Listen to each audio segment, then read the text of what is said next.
Hello.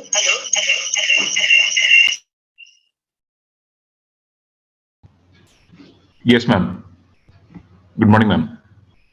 Good morning. Dharma, ma'am. Hello. Yes, we can hear you. Yes, yes. Yeah. Good morning, Kishore Rite sir and Dr. Barucha sir.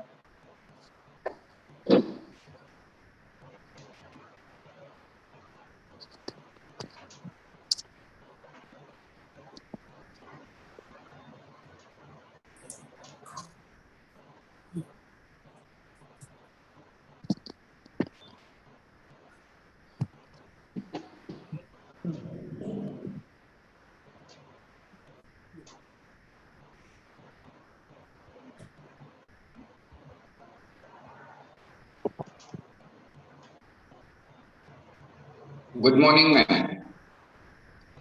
Good morning, sir.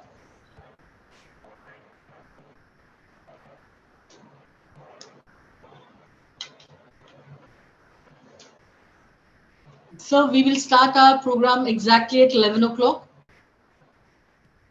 Okay, ma'am. Yes, sir. Yeah, I am ready. Yes, sir. Yeah, thanks. Jyoti, good morning. Very good morning, sir. Nice to see you. Good morning, sir. Good morning, Kishore.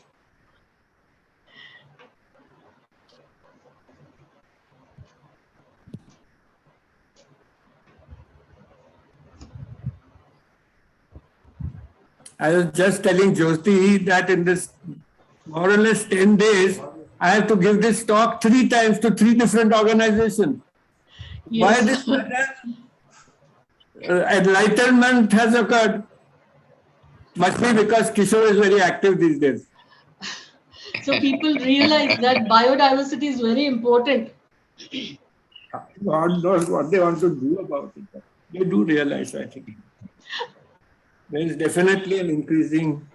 Look at the number of sessions that I have taken for judges and Supreme Court lawyers even from different countries now.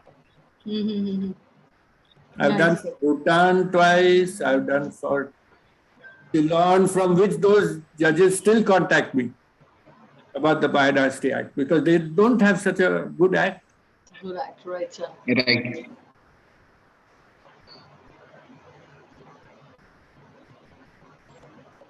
Anyway, how is everybody, Jyoti, there? So everyone is fine. Some issue with our principal, madam. She's on a medical leave, so she's unable to join. Yeah. COVID, yeah. No, sir, not COVID. Some health issues. You guys don't know what happened to me. No, I've got post-COVID complications. Oh my gosh. So now you're okay, sir? Not okay. If I Mhm. climb one flight of stairs, I'm little breathless, and that Okay. prevents me from going into the field, which is Mhm. which is my lifeline to the future. Yeah, but I'm getting better. Nice to hear. Very severe myalgia. Mhm. I get what is known as postural hypotension, which means if I get out of bed or out of a chair also suddenly, then I feel chakkar. Weakness. Chakkar. Chakkar, huh? But it may occur due to weakness only, sir. Or No. not? This is known as a post-COVID complication. It's called postural hypotension. Your BP falls. Okay. So actually they say the treatment for that is rest. Abhi kya rest kya karunga main?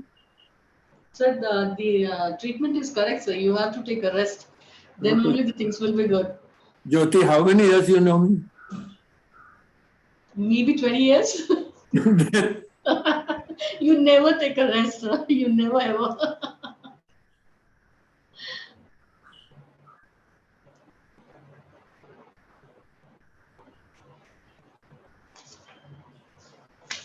So within the 20 minutes, we will start with our program. 11 o'clock exactly, we will start. Yeah, aram se. Let people join. Yes, sir. No, sir. So We are live on YouTube. Acha, you're live. So then So people will here, join. yes, they will join from there only, and here only for maybe 2 more people will join us. Not more than that. So on Zoom meeting. I am interested in your students who are the most important. Yes, sir. Definitely they will join, sir. Definitely they will join. No, but that was one thing which I experienced with a different law college also made me do this sometime last year, I think. And what I realized, तो पहले तो मैं biodiversity act पे बोलने लगा, then I realized उनको biodiversity क्या है वो ही पता नहीं था. कोई नहीं मालूम. Yes, sir.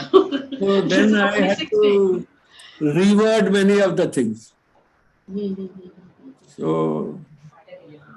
the fault is with our school college pedagogy. Right, sir. Sir, we will start at 11 o'clock because now we are online. So we will start at 11 o'clock, sir. Yeah, aram. Okay, sir. Okay, ma'am. Yes.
Stop sharing करू का आता?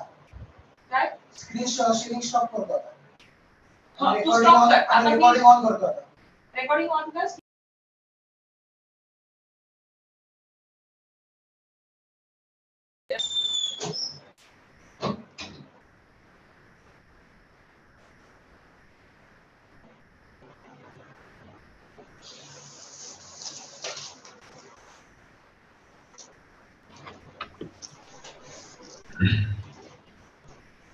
Yash will start after 2-3 minutes.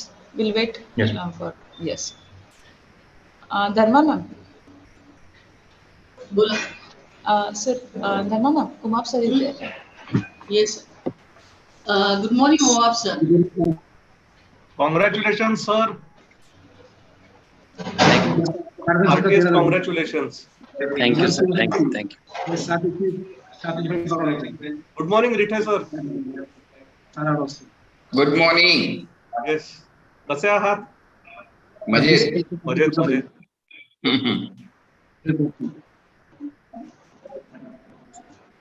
Himachal Delhi.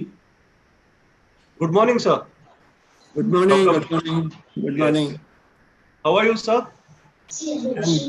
Reasonably okay. Recovering from COVID. Okay. But I had met you a few years ago, sir. You still look the same. There is absolutely no change. My beard has become white. No, but except the length of the beard, you always had white beard and white hair. So you still look the same. That happens even in 40s, 50s.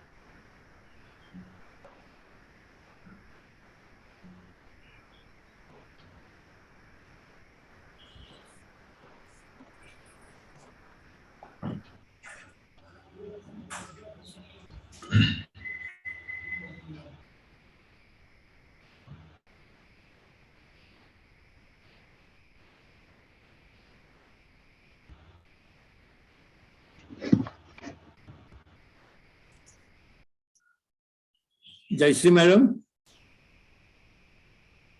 Yes, sir. Yes, sir. Good morning. Achha, Good morning. Very good morning. There are some slides which we will just skip over very Yes, sir. quickly. Yes, sir. I have your slides. Just to bring the number of slides down. Yes, sir. So you just say next. I'll. Thank you. Thank you, sir.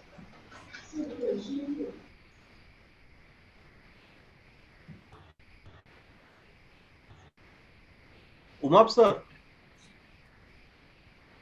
Good morning. We Advocate Kulkarni. Yes. We NGT Bar Association committee member आहे. Yes. आणि एक environment डिपार्टमेंटचा standing counsel पण आहे. Okay very good. Bhide sir आमचे नातेवाईक लागतात. कोणते sir? हे Avinash Bhide sir, Nashik, former chairman. Aniruddha sir, sorry to disturb you. We have to start with our program. Yes. Sure. Yeah. Good morning, everyone. Honorable Professor Dr. Iraj Bharusha, sir. Honorable Mr. Kishore Rithe, sir. Honorable Dr. Moshmi Hazara, ma'am, our esteemed panelists for the said event. Honorable Advocate Vasant Rao Salunke, sir, Chairman of the Bar Council of Maharashtra and Goa. Honorable Advocate Rajendra Umab, sir, Vice Chairman of the Bar Council of Maharashtra and Goa. Our respected Dean and in charge Principal Dr. Ujwala Bindale, madam. Learned faculty members, friends from the student community, and all those joining us from the digital space. We, on behalf of the Bharati Vidyapeeth deemed to be University, New Law College, Pune's Environment Cell, welcome you to yet another enthralling session on the Biological Diversity Act, issues and challenges. Now, as the world gradually tries to come out of the pain and the grueling hardships of the pandemic, one of the most important lessons for humankind has been the need to better understand biodiversity, its symbiotic relationships, and the laws which tend to govern its regulation and usage. And to understand all these facets better, we are joined today by our esteemed panelists associated with this field who have established themselves in this particular domain for the past several years. May I kindly request our head of the Environment Cell, Dr. Jyoti Dharma Madam, to kindly take forward this event. Thank you. Thank you, Yashwardhan. On behalf of Bharatiya Vidyapeeth New Law College, again I welcome all my panelists and Bar Council member, Vice Chairperson, Advocate Dr. Rajendra Umap sir. As Bharatiya Vidyapeeth New Law College, Pune is a premier institute imparting quality legal education in India. Recently, New Law College is ranked third among top private law college category by India Today.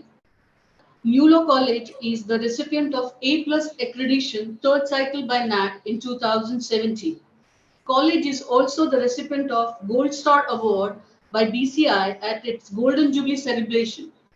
NLC is the awardee of prestigious Best Legal Aid Center Award 2019 by Knowledge State.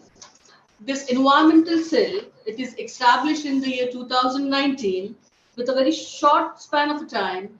The cell of the college has managed to organize number of sensitized programs, workshops, seminars, and webinars, industrial visit, and the community activities, by virtue of which it obtained a great reputation among the circle of environment defenders, activists, and other stakeholders, those who are engaged in protecting the environment. The Environment Cell has undergone a pledge and is dedicated to serve the community not only by its various academic programs, but also by reaching out the community and by engaging itself into one-on-one interaction with the various members of society. So keeping this motto in, our Environment Cell today organized the panel discussion on Biological Diversity Act. The Biological Diversity Act was enacted to meet the India's international obligation under the Convention on Biological Diversity. The main object of the Act are to take appropriate action for the conservation of biological diversity, sustainable use of its component, fair and equitable sharing of benefits arising out of the utilization of genetic resources. It regulates access to the Indian biological resources and associated knowledge and make provisions for sharing of advantage arising out of their employment. So today with us, we have panelists who will share their knowledge and interact with the students. The first panelist with us is Dr. Bharucha sir, a surgeon by profession, has been active in wildlife and nature conservation for nearly 50 years. A well-known wildlife photographer, he has traveled and studied Indian national parks and wildlife sanctuaries extensively over the last 3 decades. He has been member and executive of such conservation institutions like the Bombay Natural History Society, Worldwide Fund for the Nature, and Wildlife Institute of India. Dr. Bharucha heads the Bharatiya Vidyapeeth Institute of Environment Education and Research. Sir has authored textbook on environmental studies for undergraduate courses and books on conservation and biodiversity. The latest title, Wonder of the Indian Wilderness, The Nature of Biodiversity in India, National Parks and Wildlife Sanctuaries of India, and A History of Nature Conservation in India. A pioneer of environment education in India, in 2014, Sir is awarded as Earth Hero by Royal Bank of Scotland. Now the second panelist today with us is Kishore Rithe sir. Sir has done his postgraduate diploma in International Wildlife Conservation Practice from University of Oxford and ME in Computer Science and Engineering from Amravati University. He has been working as a conservation practitioner for more than 30 years in Central India. His work with the local communities, academicians, field biologists, media, politicians, and administrator for conservation of Satpura landscape is well recognized at national and international fora. He has served on many policy-making bodies, including the National Board for Wildlife, Maharashtra State Board for Wildlife, and Maharashtra State Biodiversity Board. Sir has produced 6 books, more than 60 reports, and more than 500 popular articles in newspaper. Recently, in 2022, Sir is awarded with Maharashtra C. Girish Khare Award at the hand of Honorable Governor, Maharashtra. Now the third panelist today with us is Moshmi Hazara. She is a PhD in environmental engineering and her expertise lies in reclamation technology for decentralized systems, both constructed and natural. Phytoremediation, water counting, microbial ecology, field survey, and environmental monitoring of surface water bodies and soil.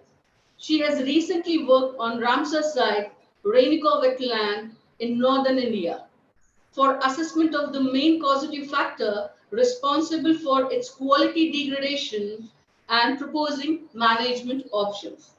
Currently, she is a postdoctoral fellow working on microbial contaminants in the effluent discharge from wastewater treatment plant that accelerate antibiotic resistance in the receiving environment. Being an environmentalist, her keen interest is to explore and assess technologies that have a societal benefit for both rural and urban sector of India. Now, with us today, we have Advocate Umapsa, who is the Vice Chairman of Bar Council of Maharashtra and Goa. Now, I request Dr. Bharucha sir to address the gallery.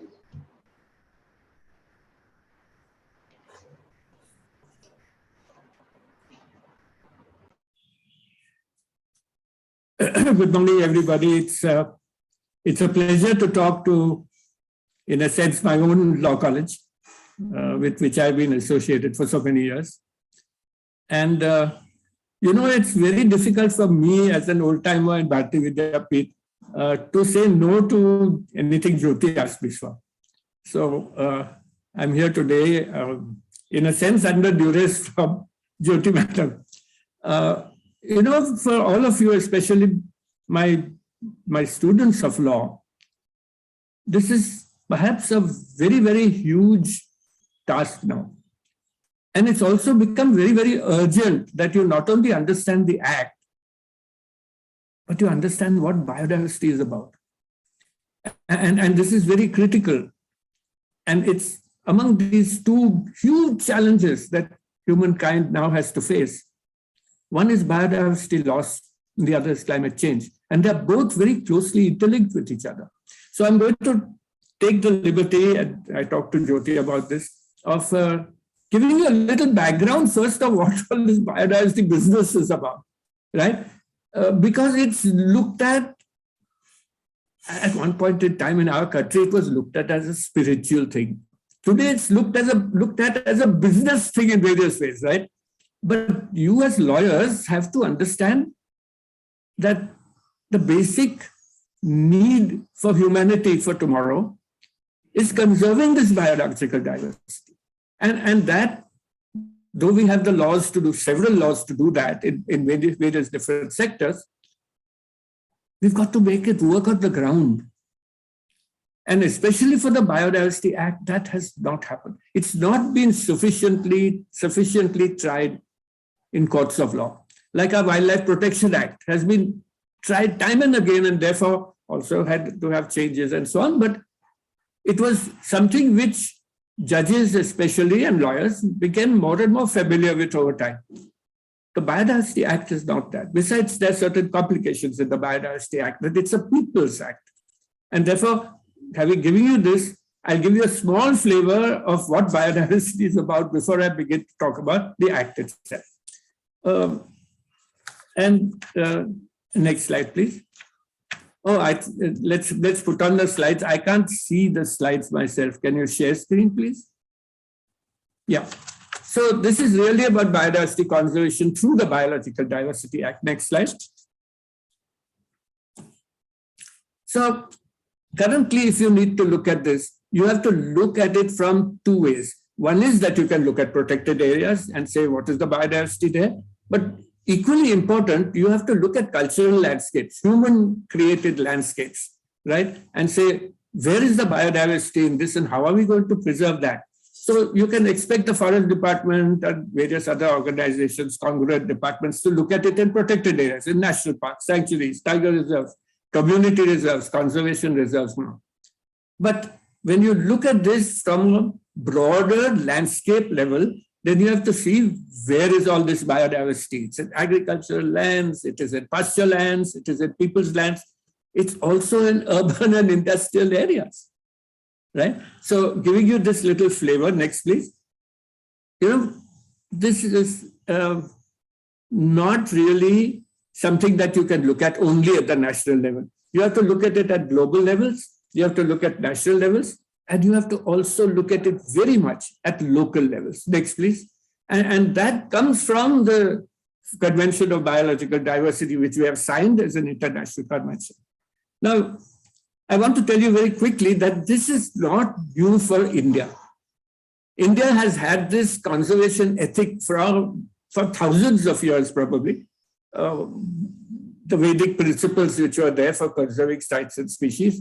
There was Buddha and Mahavir who talked about life, and then there were elephant reserves that were created, and there were these Mughal shikaris who were also good wildlifers, and there were British administrators, also shikaris, but who became conservation specialists, like in the Bombay Naturalistic Society. And there were the protected areas of India. Next, please. So the history of conservation in India is not new. But we need to therefore understand what is this whole concept of biodiversity. Next, please. What is the Convention on Biological Diversity, which we have signed an international convention. So it's our obligation now, a legal obligation. What is the Biological Diversity Act that we created in 2002, which is, I must tell you, I read at that period of time, I was reading several biological diversity acts from different countries. I must tell you this. We were forerunners, and we, for the first time, were able to bring that Biological Diversity Act to the people level. And very few other countries were able to do this, if at all. And so something that is there in this 2002 Act is very special, that we have said biological diversity, while it's a national resource for the Convention on Biological Diversity, for us, it's for panchayats, it's for people, right? So, and probably what should emerge from that as lawyers is what you can do in the legal field on biological conservation and the Act, but also as future citizens of India, you young people need to be able to appreciate what biodiversity is about. So next slide. So biodiversity is all forms of life on Earth. It started 3.8 billion years ago. Next, please. And what biodiversity therefore covers is three different interconnected things. It deals with the most familiar thing, which is how many species we have and what they are called, and the flora and the fauna. It deals with how these species form separate ecosystems. This is also part of the Act. How natural ecosystems behave and how they are to be protected. And finally, the genetics within each of these species. So biodiversity covers species, genes, and ecosystems.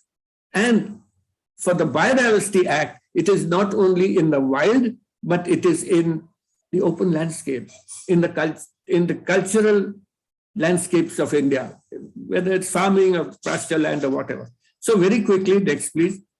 If we look at species diversity at the global level, which is what made the convention come about, it is somewhere in the region of 1.9 million known species, right? These are both terrestrial and aquatic, and therefore we need to see how all this can be. Sorry, that is my usual bulbul who comes in the morning and asks for a banana piece. Okay. So this is species diversity. The next is, we'll tell you about the domesticated diversity, the crops that we have and the livestock that we have, which Indian livestock owners have bred selectively for thousands of years. This is our value system, right? And then there is this ecosystem diversity, next please, which gives us all our resources. And this we need to understand how food chains work, how food pyramids work, things that you have talked about in school level, but have never appreciated that it's part of your legal requirements to understand. Next, please. So ecosystem services, for instance, which we need to understand, is a very important part of it. So very quickly, next, please. This is genetic resources. And here at the world level, if you look at this, where are these species? The species are primarily, nearly 50%, is all in the insect world. And the insect world is a very important part of biodiversity. It is not, it is not like that. They are very specialized insects which deal with pollination, seed dispersal. They manage ecosystems, these insects. And the next part of it is angiosperms or flowering plants. So that brown and green part is where all this is found. Now, the global hotspots for this, where there are a large number of species, are in South America, Southeast Asia, and our islands, which are us, right? So these are areas, next please, which are called hotspots of biodiversity. And India is very special. Firstly, it's very fascinating. And I want that fascinating thing to be uppermost in your minds.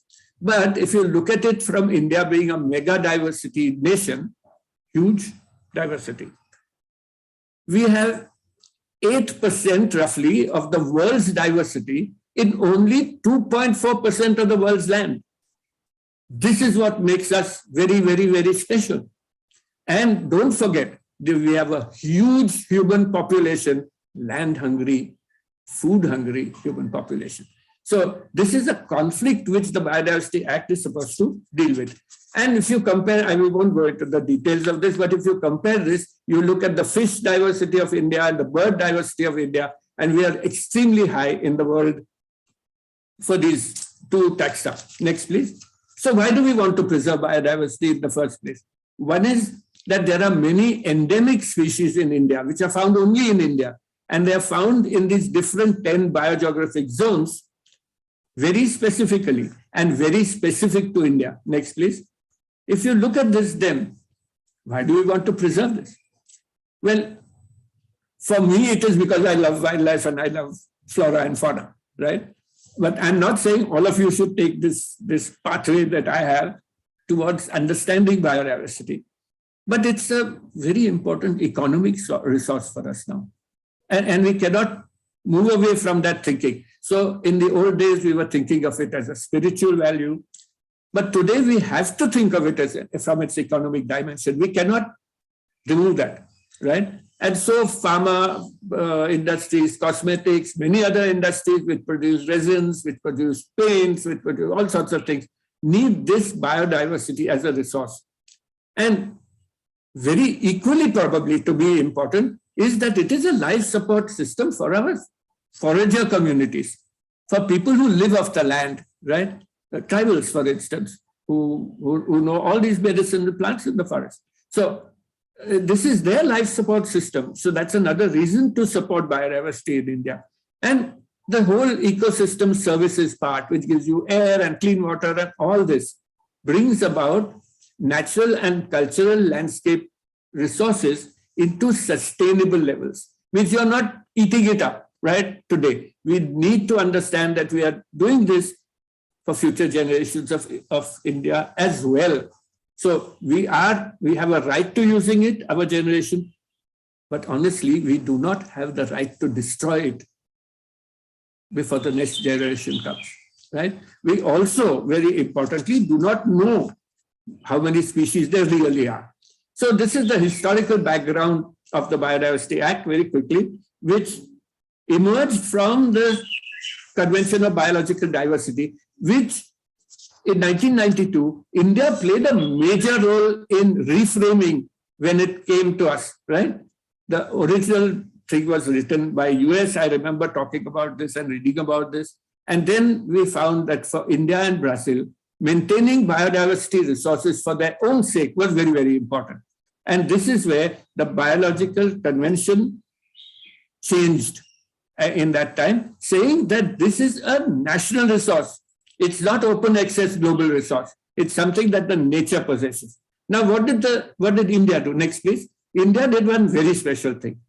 India realized the importance of the Panchayat Raj system and said our Biological Diversity Act must be something that the Panchayat system regulates, and regulates its access, means who should come and take something from Panchayati lands and who should be disallowed from exploiting that resource without paying that local community, which has somehow or other, accidentally or by intention, conserved some of that resource, right? So India's Biodiversity Act, therefore, was something very special. It took us 10 years to make. And of course, I as a person who actually initiated the Maharashtra State's Biodiversity Board here, I realized that there were lacunae, there were problems, and there were ways that good, astute lawyers would be able to rationalize. So I did realize this, I must say. India also set up the National Biodiversity Authority in Chennai. It created national biodiversity strategies and action plans. Between 2008 and 2014, there was a major focus on this. And very importantly, we began to realize that the state biodiversity boards, and even more so at the local level, biodiversity management committees created in the Panchayat, was where the Biodiversity Act had to work. Okay, and this became something where we developed strategies and action plans. Next, please.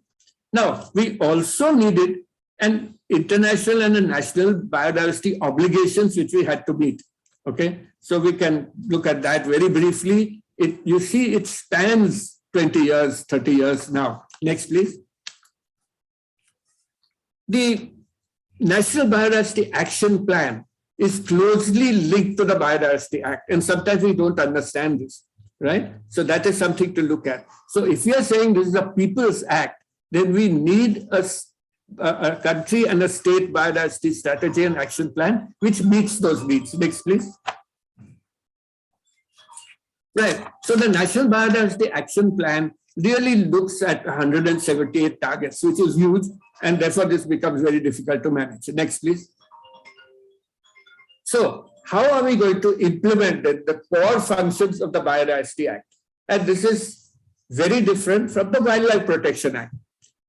Here we are talking about conserving sites and species along with their sustainable utilization, especially in regard to local people. So you have the nation and the states, and then you have the rural panchayats and even urban municipalities who are direct protectors of these core functions of the Biodiversity Act, but with the idea that you can sustainably use this. This needs that strategy. So the strategy I talked about earlier comes from this. Now, how is that to be arranged?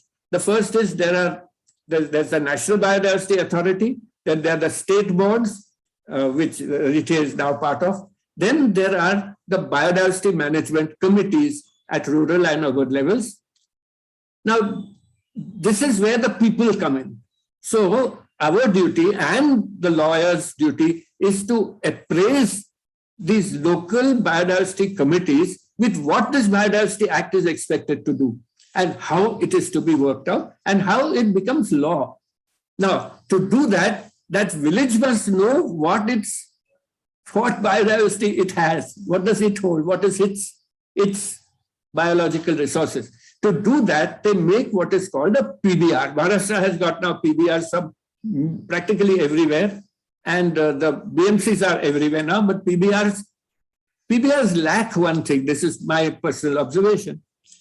They will take a university professor or a botanist or zoologist or some known wildlifer to make help them make their local PBR, right?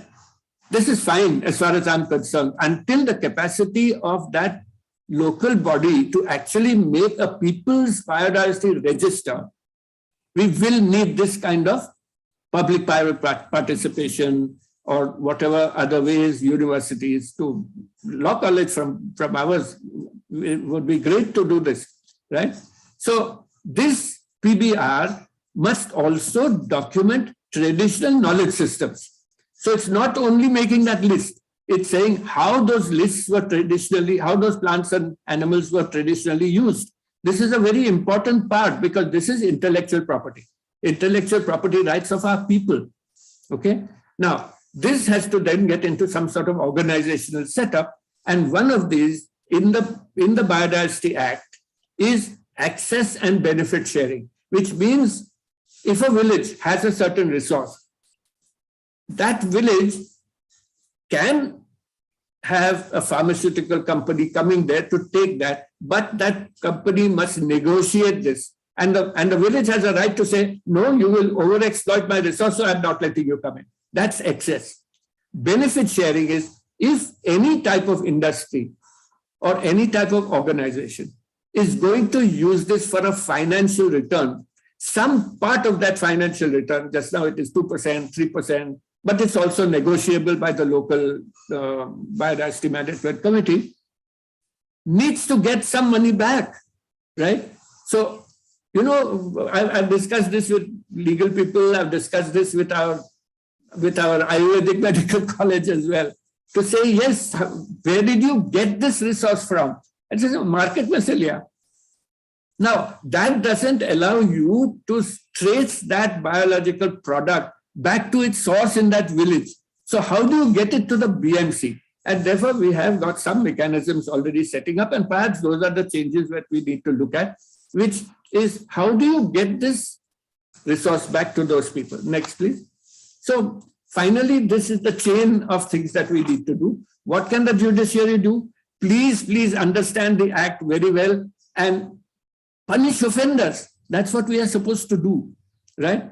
Finding out that somebody in a plastic bag has taken away our seeds to the US is a crime. Whether he's an Indian national or a foreign national, to me, it doesn't make a difference. It's going out. We are losing our diversity. So this is how we need to control it. The other part of it is that there are several, one of my PhD students who is a lawyer, Gauri Madam, has actually done a comparison between Wildlife Protection Act, Forest Conservation Act, Forest Rights Act, Biodiversity Act, and said, where are the parallels and where are the areas of separation? And this has been a very, very interesting thing for me also to look at. So please, we need to see how do we catch Biodiversity Act criminals, just like we catch criminals in the Wildlife Protection Act. And finally, we need to penalize industries and especially foreign people who exploit our resource and illegally take it out. The Biodiversity Act is supposed to look after our national resource. So I think that's fine. Thank you very much for this thing, there are many, many other things to look at. But finally, to me, what is most important is public awareness, the biodiversity management committees, the PBRs with knowledge of local products, the access benefit sharing, and finally, the Act allows you to make a local biodiversity heritage site. So I think this is what I wanted to tell you, gives you a broader picture of what the Act is about.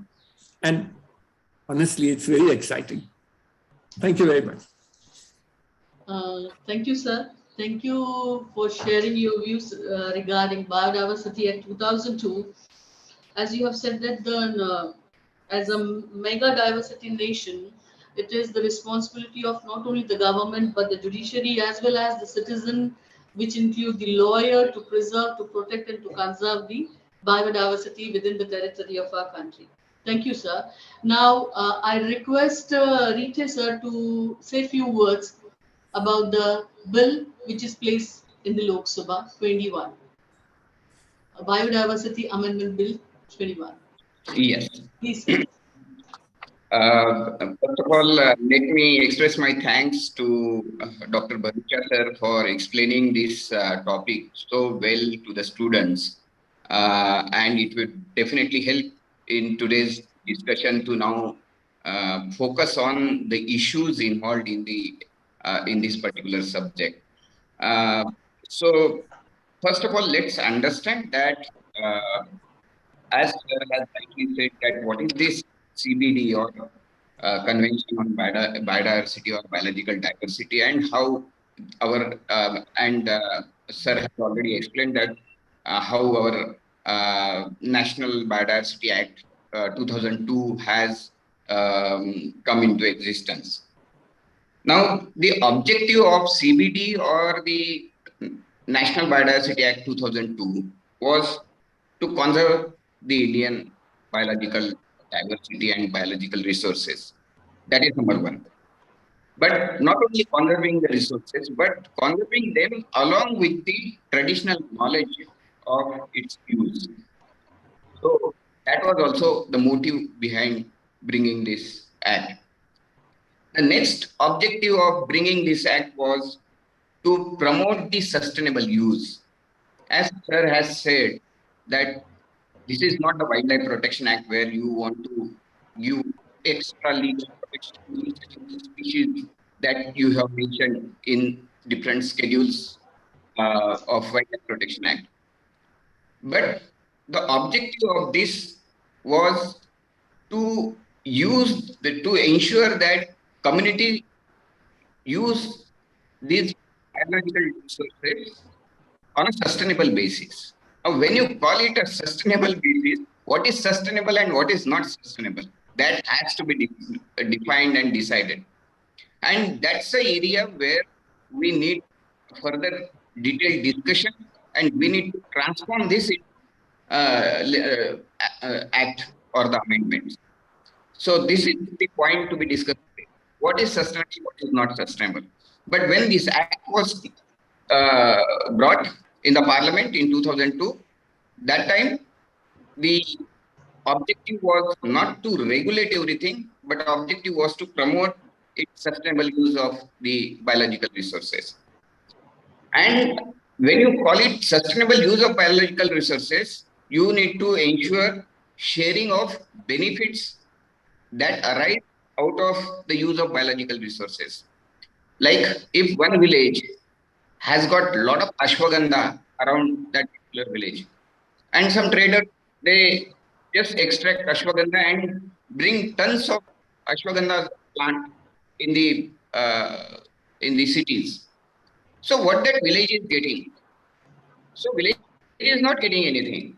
So this act was brought to make sure that every such activity where people have started harvesting the biological resource, transporting that biological resource, using that biological resource for producing manufacturing different products, then all such activities need to be identified, and then the benefit of it should definitely, monetary benefit and other benefits should go and percolate down to the area where that resource exists, like in and around our villages, tribal villages, rural villages, etc. So that is also very important to be discussed today, whether the benefit sharing, and now in the amended draft, they have attached one other word, fair and equitable distribution of the resources. So in Principal Act, it is mentioned that the equitable distribution of resources, but now in the amended draft, they have said that the fair and equitable distribution of the resources. Now, what is meant by fair and equitable distribution of the resources? That is also the point to be discussed. So it is clear that we have an objective of conserving our biological resources, which are spread in our forest, maybe in protected areas, around protected areas, in the territorial forest, even around in the Devrais, in the Western Maharashtra, in the just rural area. So we need to give protection to the biological resources. Unless we protect them, we cannot think of harvesting them, or we cannot think of its sustainable use of those resources. So protection of the biological resource is utmost important to discuss or to think about the using those resources for different usage. So while having this understanding that we need to give protection to the biological resources, we need to understand what are the problems, where are the problems, and whether those problems have been addressed in the amended draft, and what are these amendments. So first of all, this the Principal Act, if you read the Principal Act and then the amendment suggested, you will point out few things.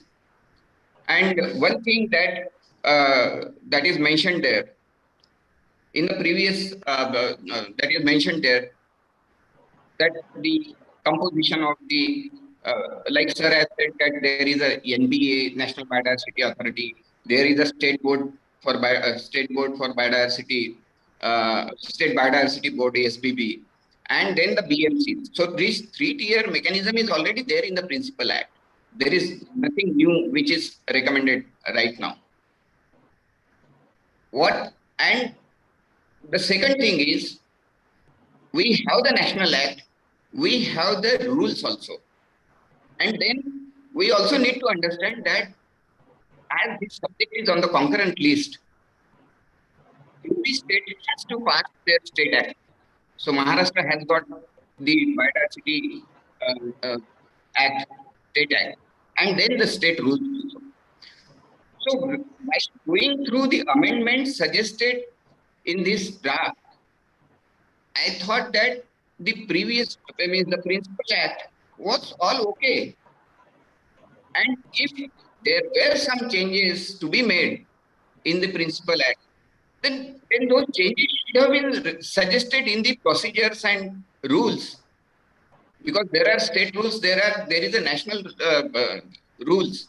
So if you change the procedures, if you change the rules, then you can address the issues. So what are these issues that they have tried to address? So number one, which has caught the attention of the media, is the composition of the National Biodiversity Authority, NBA. Now it would be the huge body having some 16 non-official, ex-officio members. So I think if in the amendment, if they have proposed that there will be 16 ex-officio members, let's look at where from they are coming. They are coming from the tribal ministry, the agriculture ministry, because sir has right now, sir has said that we are not only considering the biodiversity like the forest species and then the wild animals, etc. We are also considering the traditional practices, the knowledge, and so that part also we are considering. So we need to think about that. So the first thing, what I was telling here,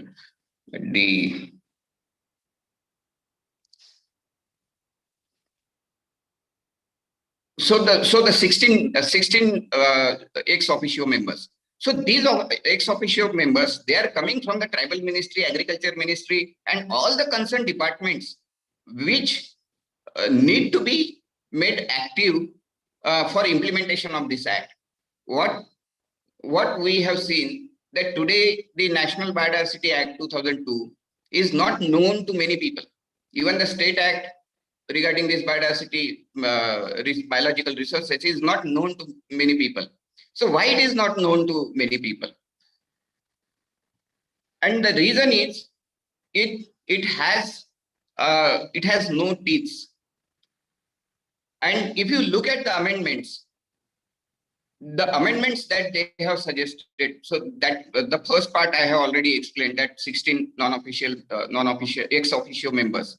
Then second change that they have made, they have removed the 5 NGOs or the non-government, the individuals to be nominated on the National Biodiversity Authority they should be from the non-government organizations. So that is removed, and they have mentioned that they should be the legal experts. So now in National Biodiversity Authority, you will see the legal experts, but you won't see the experts, real experts who are on the field and having traditional knowledge, etc.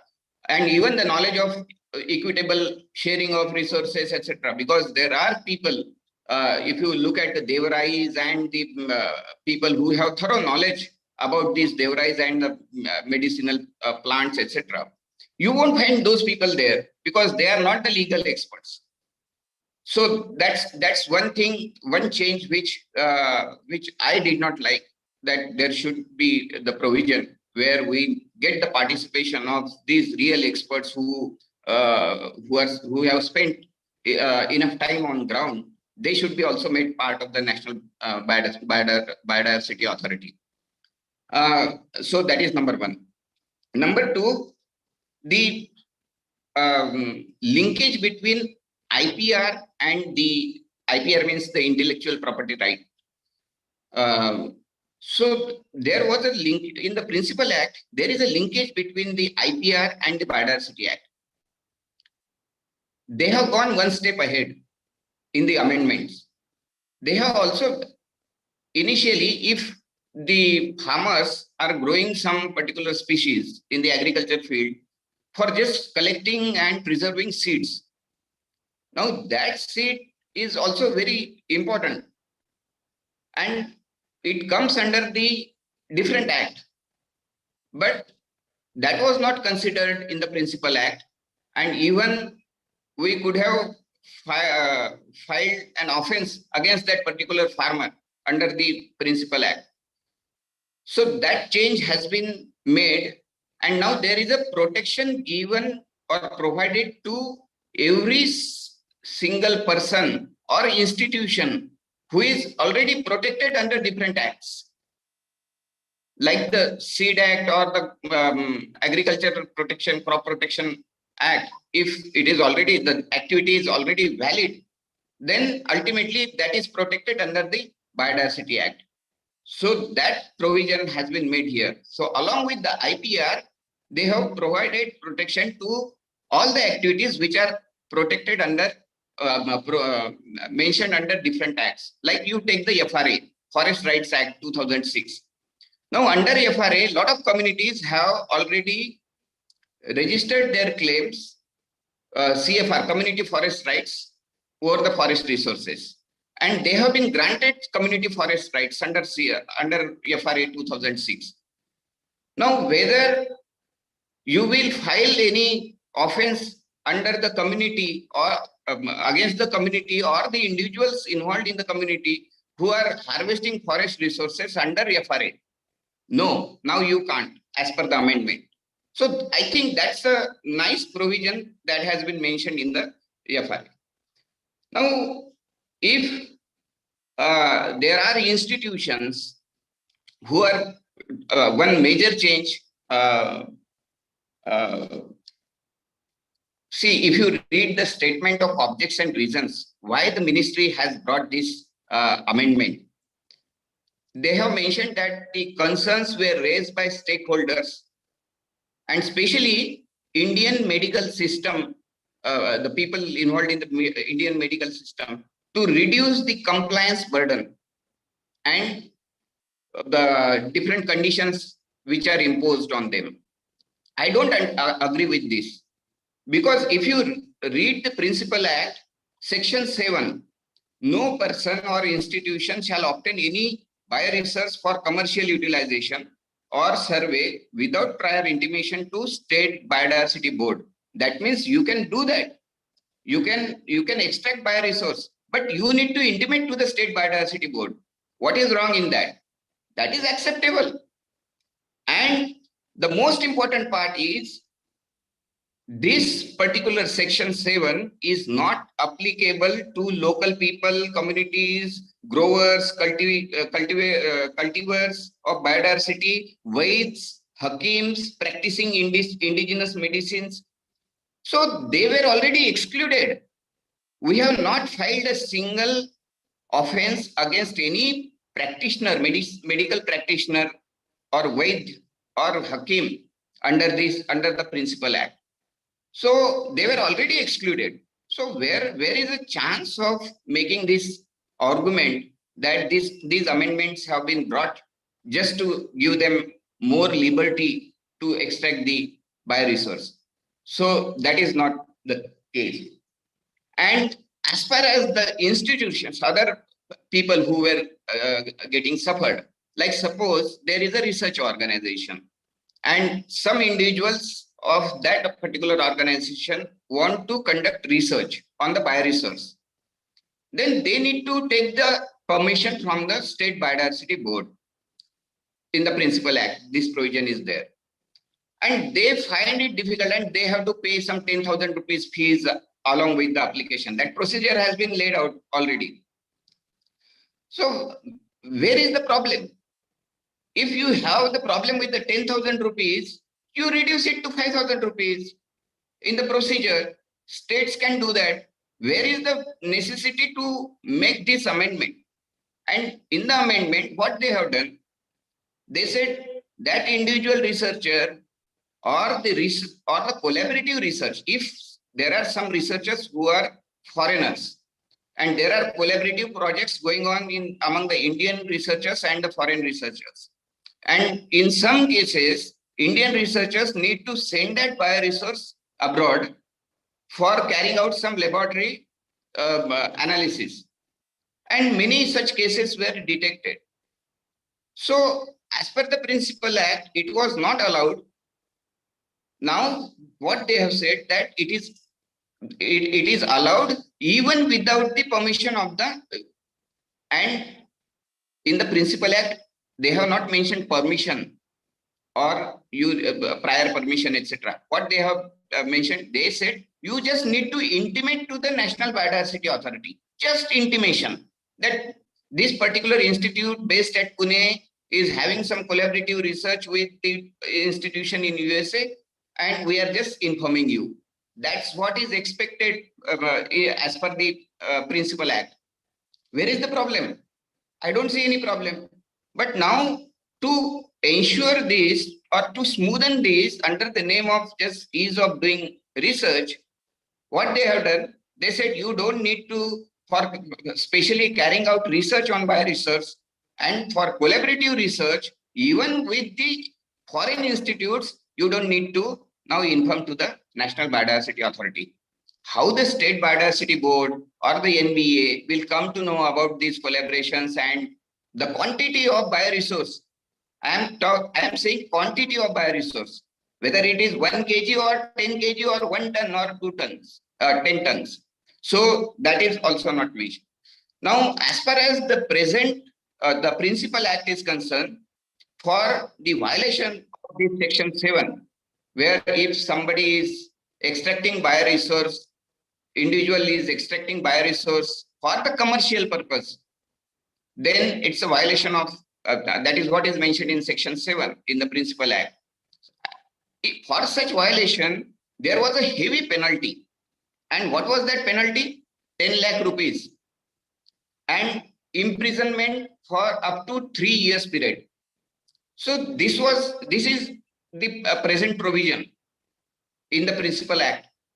Now they have changed this. They have suggested the amendment here, and they said just from 1 lakh rupee, penalty is 1 lakh rupee or up to anything, means 10 lakh or up to 1 crore, looking at the gravity of this offense and the material involved, etc.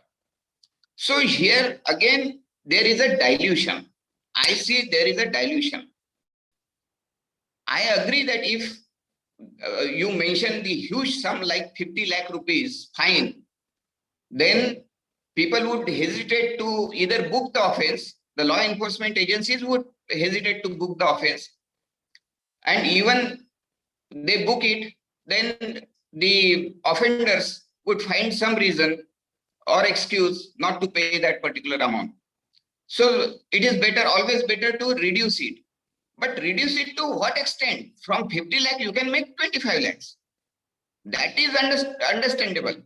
But if you are making it 1 lakh rupees and there is no provision of imprisonment in the amendment. And height of it, if you see this section, in the Principal Act, the violation under Section 7, that means if anybody use it for commercial purpose, trade it, etc., and so that is violation. So that he will be booked under Section 7. That offense is cognizable and non-bailable.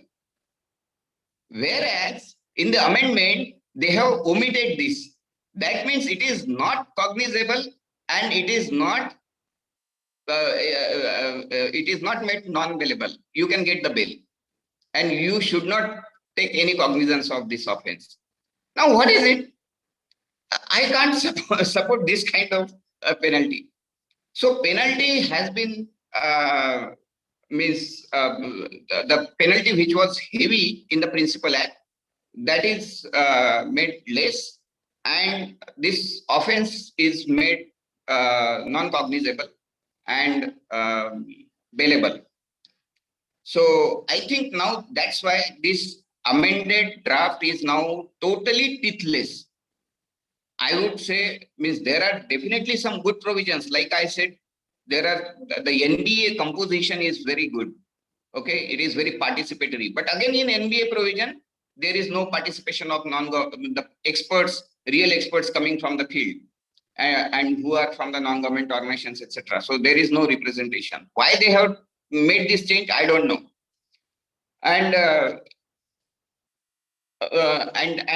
one important point which I already mentioned, that if these were some of the changes that you wanted to do, there was no necessity to suggest any amendments in the Act. You could have changed the procedures and rules under the State Act or the National Act. So I think I have given fair enough sense of these amendments. I will come later and talk about more such amendments if people have some doubts about it. Thank you. Thank you very much, sir, for enlightening us with the recent amendment which is proposed in the Lok Sabha, wherein you have said that there is a decriminalization of certain provisions, and the Ayush practitioners, they were exempted from the purview wherein they don't have to take the permission. And the other one is the National Biodiversity Board, which is constituted, wherein you say that legal experts should be also appointed. But my point is that it is a very good provision wherein they said that the legal experts should be appointed, so that they minutely the rules and regulations can be framed with the help of those legal experts. So thank you very much, sir, for enlightening us with us. Now I request Moshmi Hazara Madam to enlighten us. Then afterwards, after the speech of Hazara Madam, the forum will be open for the question answer sessions. Ma'am, please. Ma'am, should I share my slide? I think Jayashree Madam will share it. No problem. Yes, if you want, I can share, ma'am. No problem. You just say next. Okay, fine.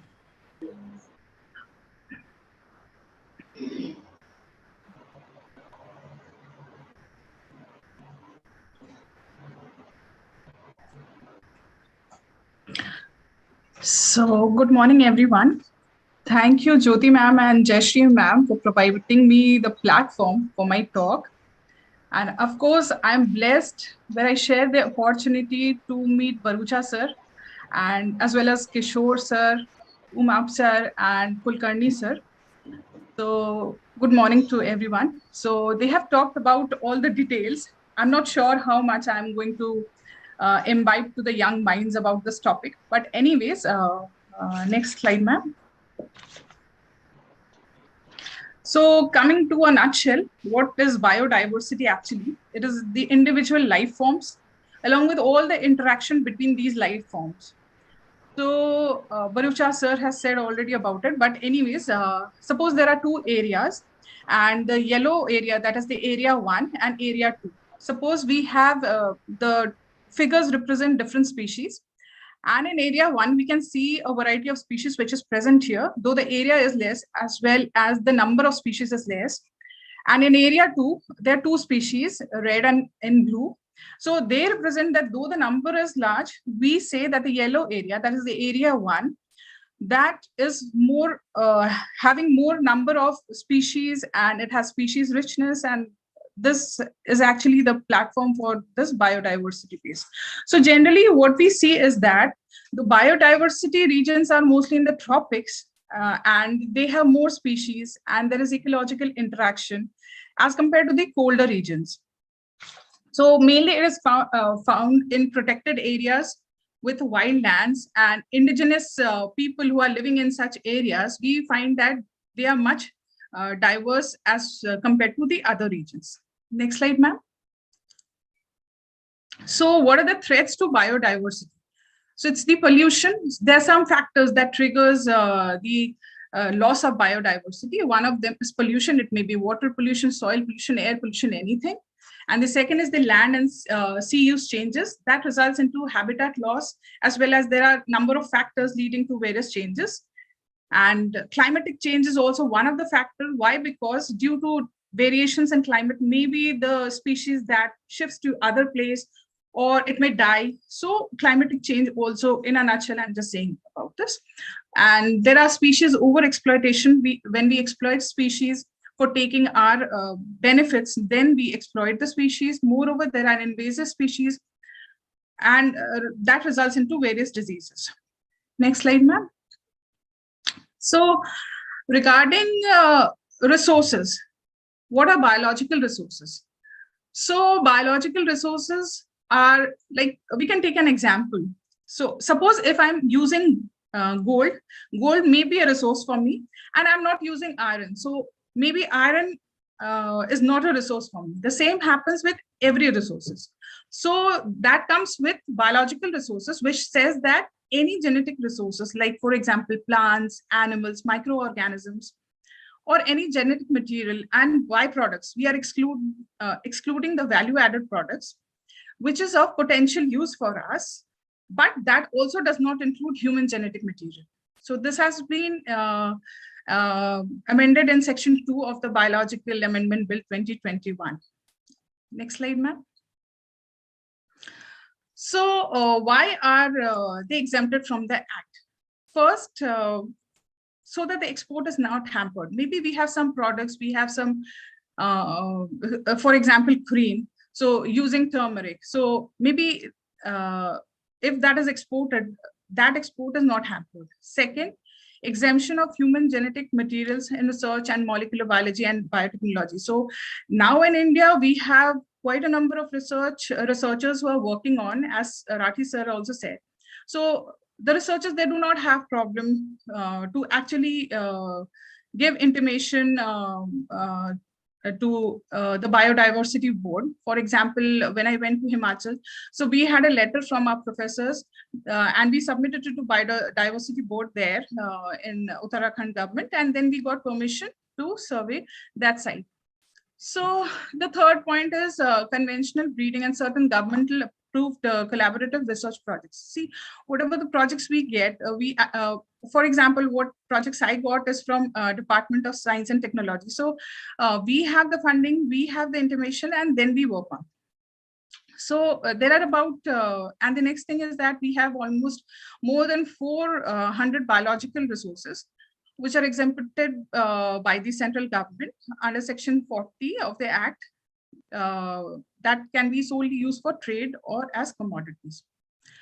So Indian users, they're not required to seek permission from the NBA to assess the resources for research. But anyways, we provide a letter of intimation wherever we do our research work or biosurvey. And there are some times when we need to get prior approval from the respective authorities. So if we utilize those for commercial purposes or some activities, but we also mention that. So anyways, so as sir has said, Rathi sir has said about the local communities, healers or the farmers, they're also exempted from this purview, except for obtaining the IPR. And in addition, in 2018 notification, they also said about the bio waste and the synthetic forms of biomaterials. They also are exempted from requiring prior NBA permission. Next slide, ma'am. So I've just put a slide on biopiracy and biosmuggling.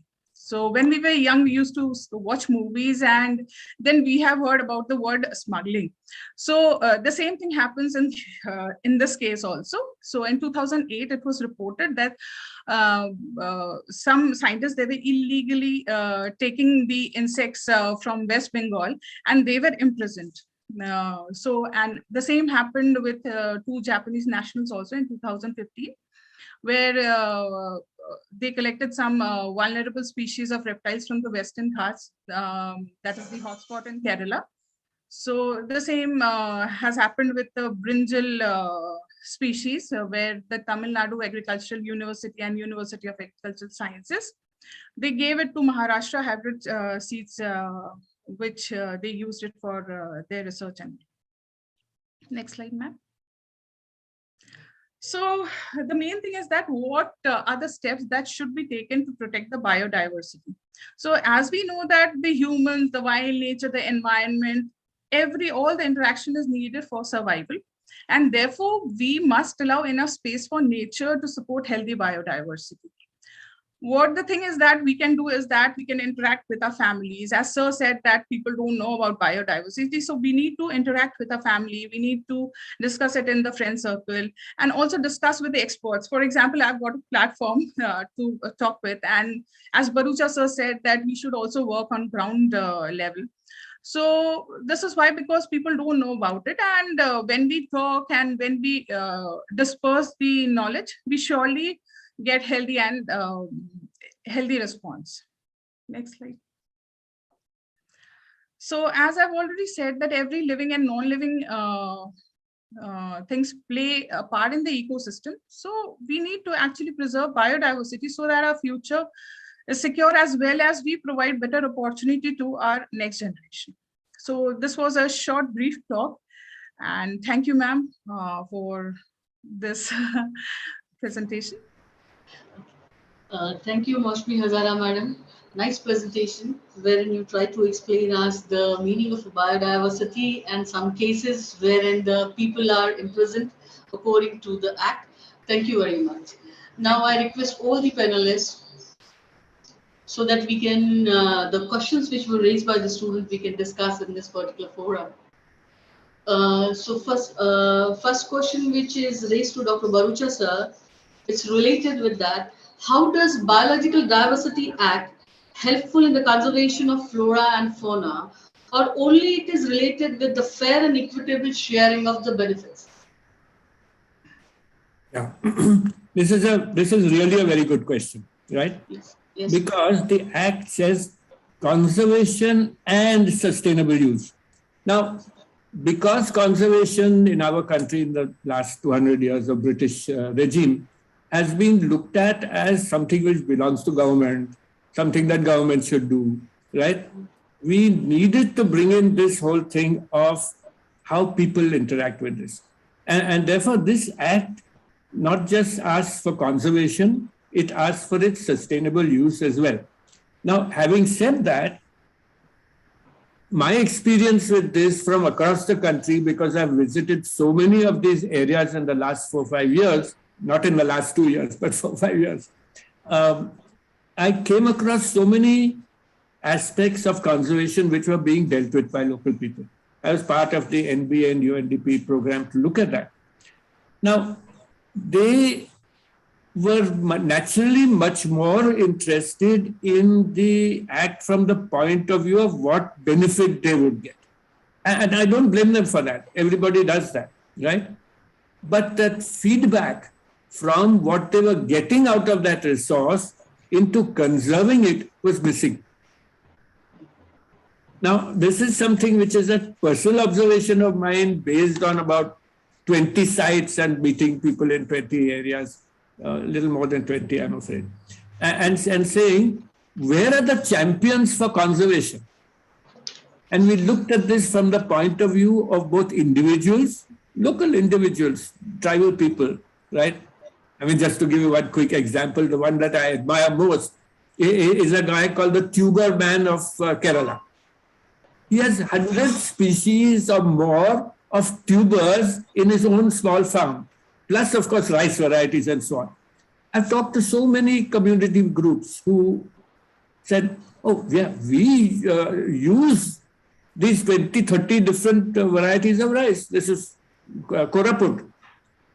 One village that you go to that marketplace and there are baskets of brown rice, yellow rice, white rice, all sorts of shapes and sizes. I mean, this is our resource, yaar. Usko kaisa, how do you neglect this kind of thing, right?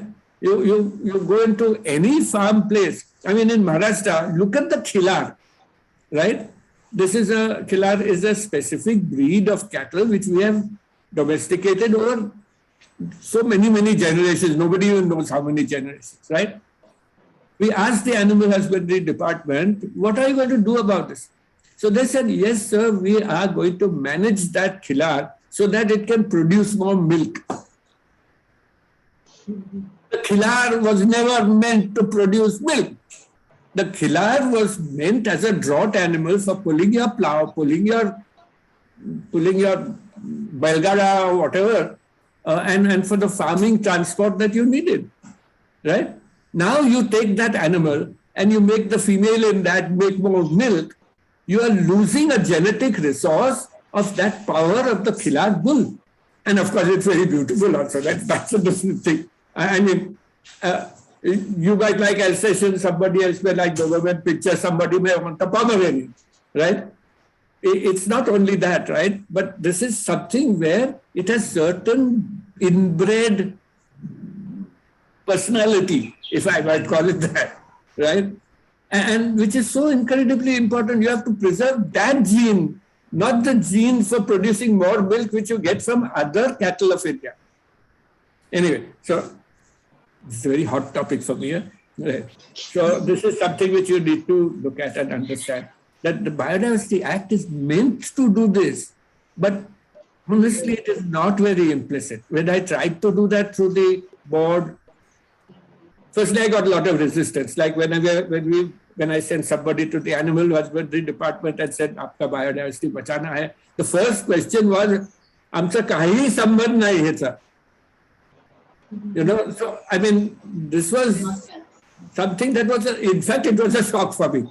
I didn't expect this answer. Then he said, no, you know, I've come from that Bharati Vidyapith, I'm from a university organization. Dr. Bharucha would like to come and meet you. They said, no, I know of Dr. Bharucha, I'll come to the institute.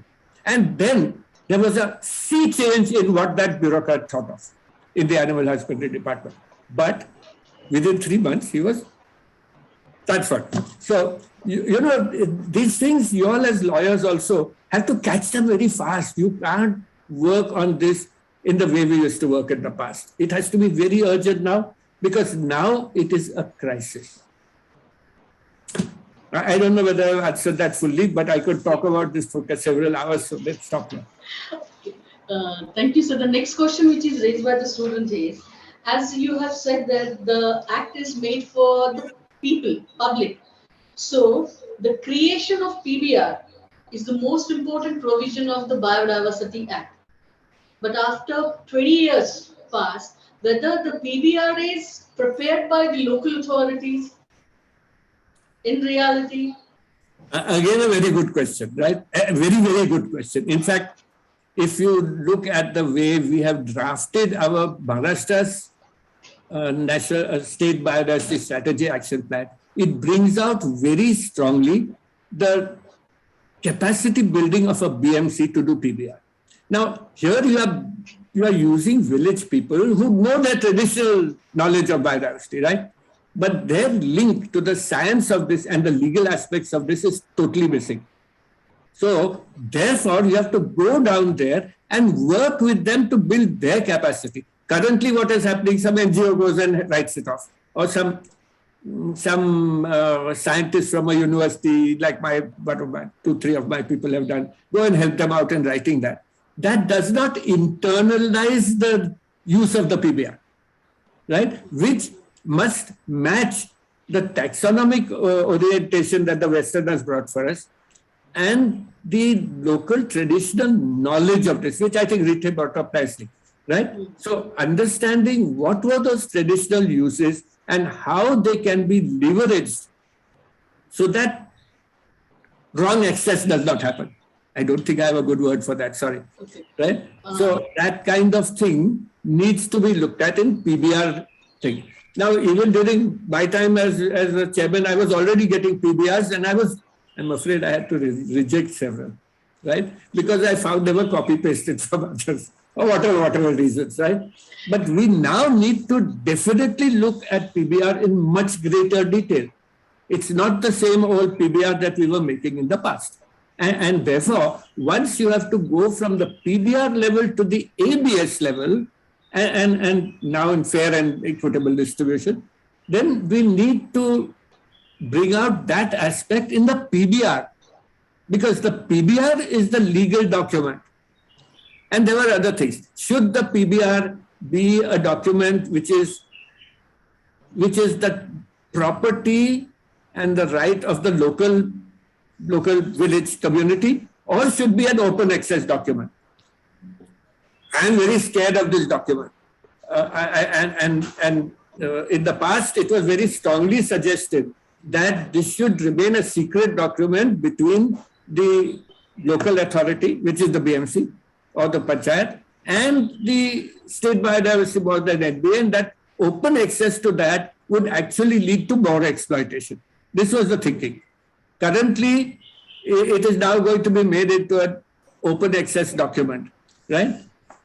I don't know finally where this will end. Honestly, I have not been able to give it enough thought. I have not been able to look at it in the detail that I would like to look at that. But I think this is a very critical issue. Firstly, in our country, even if you say this is a legal document of the BMC, if the BMC is paid some pittance money, he will give it. I myself had this experience when I used to go for these assessments, right?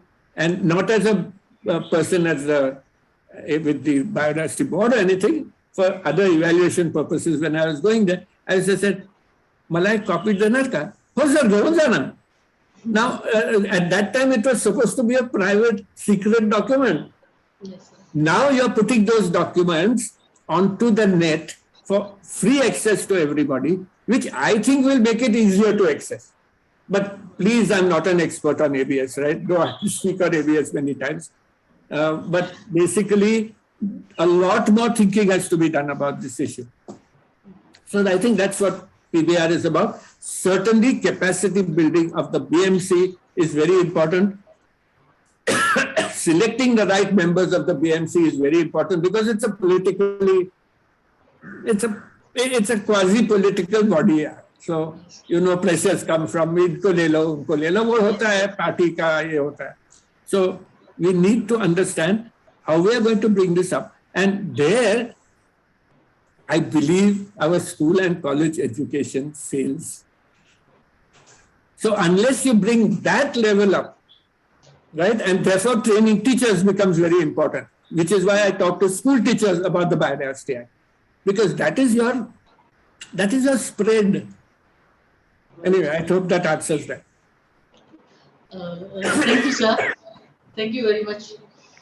Now, the next question which the student has raised to the Kishore Rithe sir, it's related with, is the proposed amendment in synchronization with the Biodiversity Convention?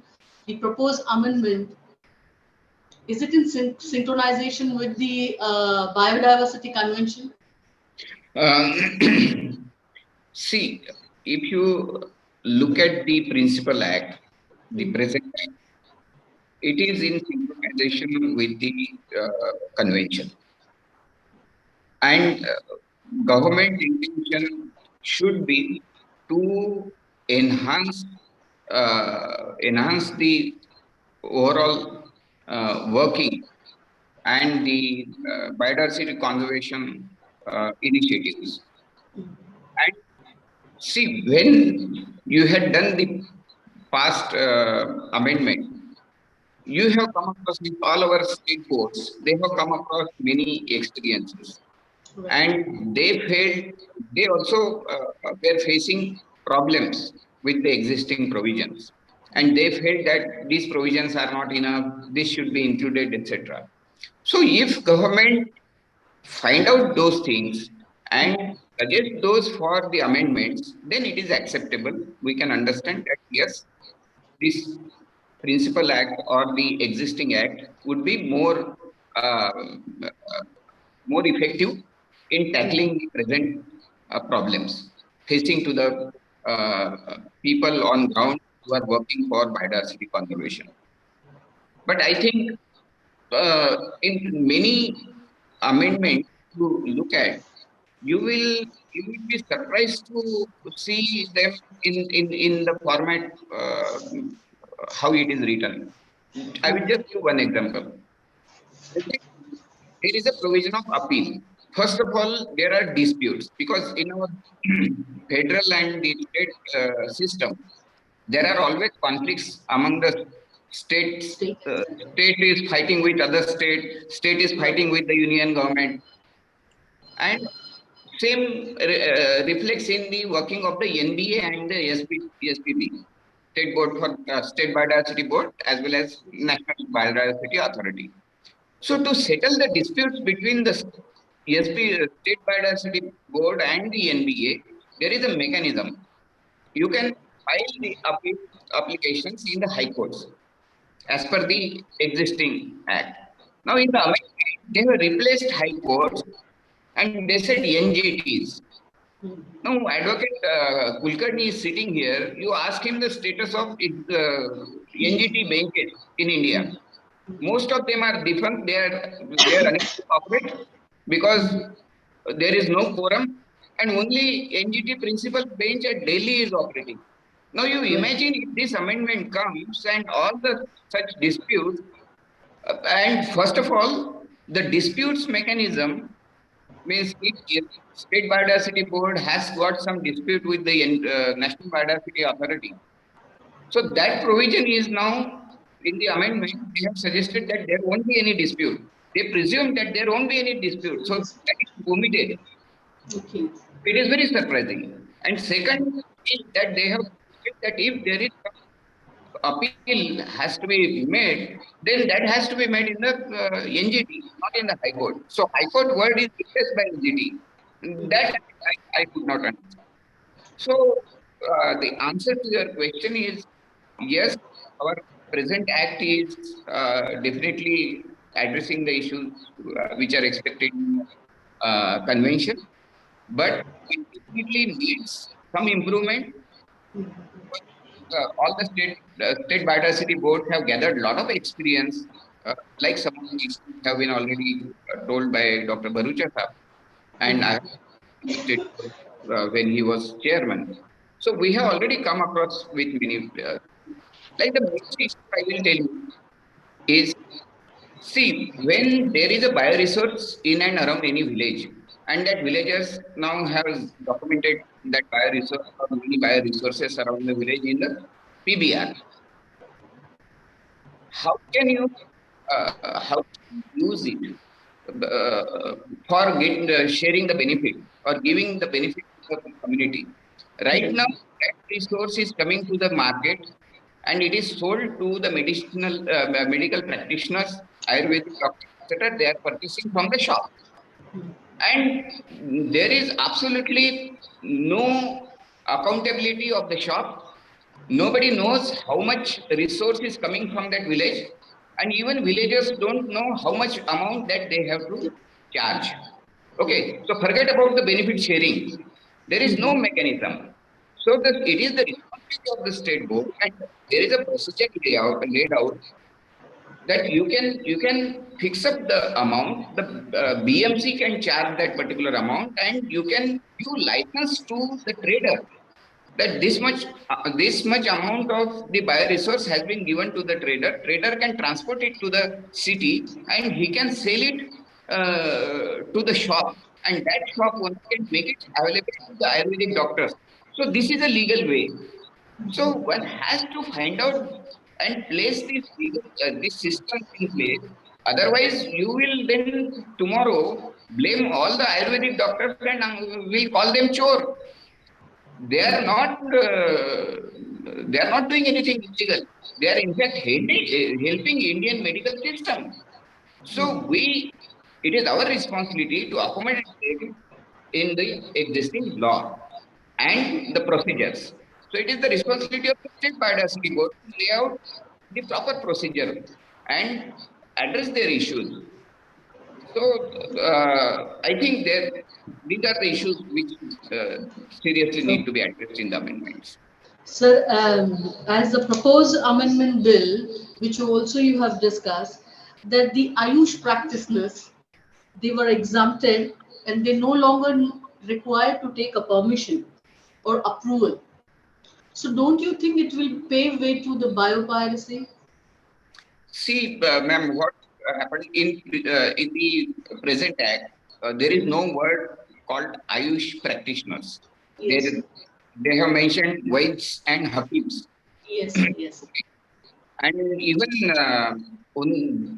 these are not only the Ayush practitioners, there are other medical practitioners like Bhumka in Melghat. There are Korku medical practitioners, they call them Bhumkas. Now, if an Ayurvedic practitioner, you will mention Ayush practitioners here. But what about Bhumkas, the tribal medical practitioners?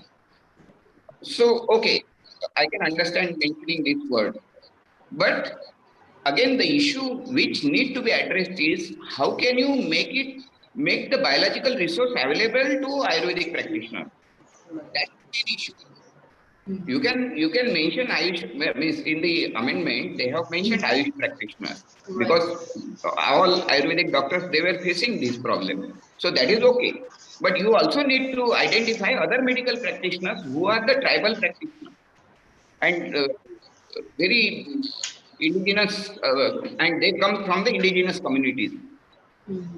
Yeah, that also need to be accommodated. One more question to Riche sir. It's regarding the multinational companies. Whether this act can control the multinational companies, Biodiversity Act. Biodiversity Act, the principal act can definitely control them.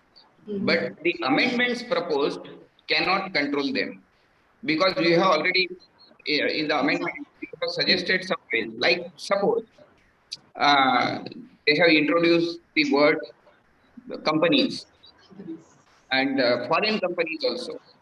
Okay, and there is a way how you can even illegally transport the material under the name of research, because all these companies, they have already set up their laboratories. So the same thing would come under research. You need to discriminate whether they are transporting it for research or they are transporting it for manufacturing some product. Right. So that discrimination is not here. So it will pave a bad practice of transporting bioresearch from India abroad and manufacture it and sell it again in India at higher price without sharing any benefit to the local community. Thank you very much, sir. Now the next question, which is raised by the student to Moshmi Hazara madam. The first thing which they have asked is, what are the value-added products? Can you explain us the value-added products by giving some examples? See, for example, suppose we have taken a cream. Okay, so and they have added turmeric, they have added brahmi, and maybe some other components. Okay, so or tulsi. So when tulsi is grown, we as a local people, we get it on a free basis, or we plant it, or suppose if we purchase also, for example, neem, we get it in a small amount. But when they are in cream formulation, the price is high. So maybe that cream will cost about 400 or 500. But whereas, so this is adding value to the product in small quantity, in traces. So these are value-added products. And for example, Chyawanprash. So yesterday only, for example, I took amla, I mixed some spices, and the Chyawanprash was very tasty. But when I purchase it, maybe it is more than 250, 300, sometimes more than 300 also. So those are the value-added products which we can as Rathi sir said, we have tribal peoples, we have local peoples, we have cottage industries also who are working on it. As a female, we can also just make it. So those are the value-added products, and these are the examples, some of the examples. Okay. The next question is it's related with how can you suggest that the young people can conserve the biodiversity? The young people. Yes. So this is the focus every time I work on. So though I'm sitting with eminent people, I have followed Barucha sir's book when I was teaching in Xavier's in Jharkhand. Yes. So I used to take the book and say, you have to follow this book, but I never expected that I'll be talking on the same platform. So I don't know. I don't have words to explain on these topics.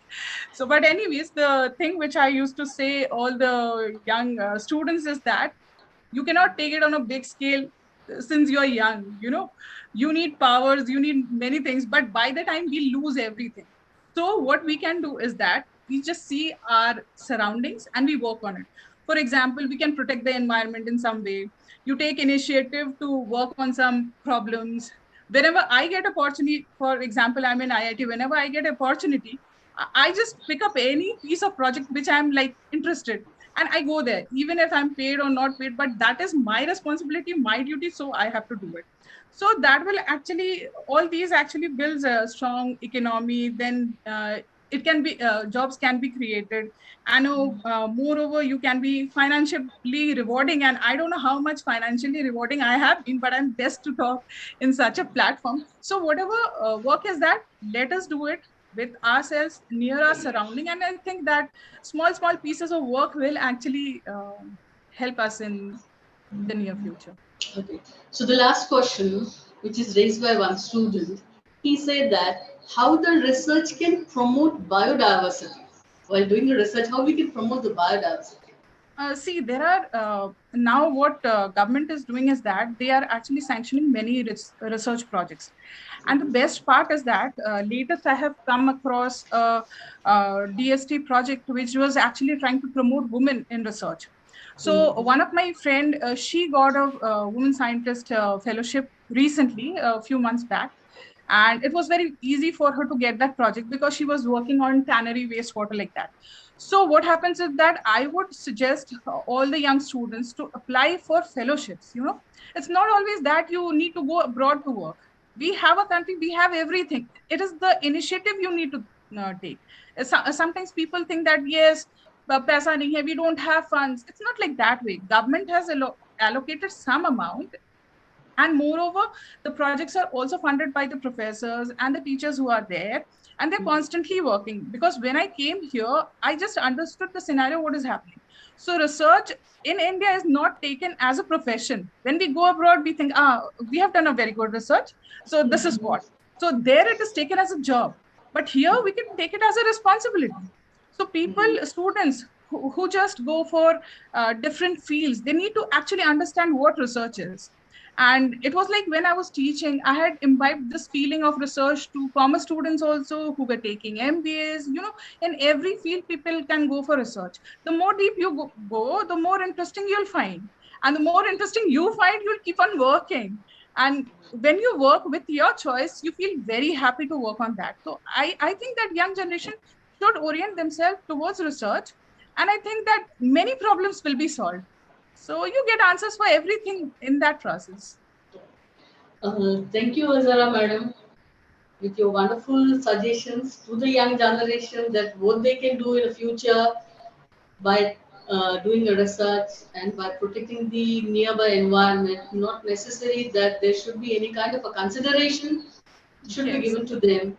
Without the consideration, sometimes they should work and protect the environment as well as our biodiversity, which is a part of the environment. Thank you very much.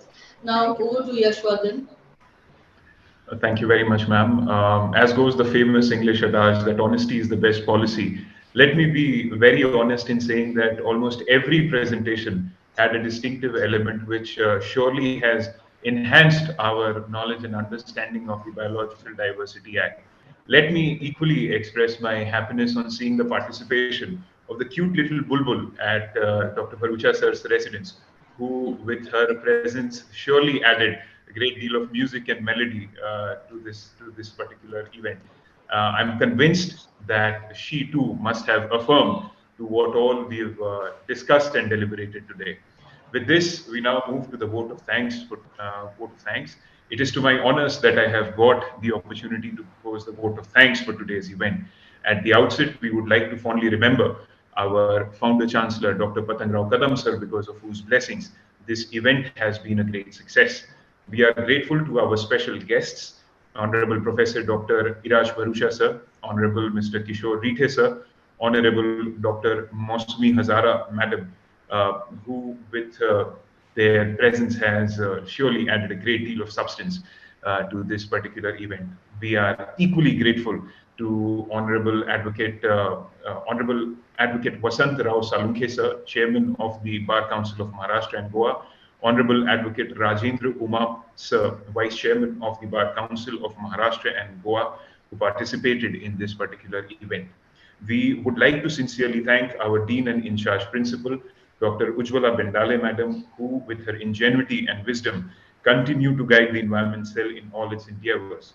Our sincere thanks and gratitude to our coordinators, Dr. Jyoti Dharma Madam and Dr. Jayashree Khandare Madam, who like the shining North Star have guided the Environment Cell and all its volunteers towards sensitizing the masses about environmental issues and taking this particular issue of conservation of environment.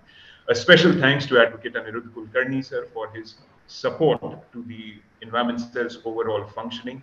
We also thank all our volunteers, staff, and members of the technical team, because of whom we could connect through the digital space. Finally, we thank all of you for joining in this event and making it a great success. Once again, from the bottom of our hearts, we say thank you. May we now request everyone to kindly switch on their cameras for a group photo, please. Ask Kulkarni sir to on the camera. He is with us, na? Kulkarni. Anirudh? Yes, ma'am, I'm there. Am I not visible? Now you're visible.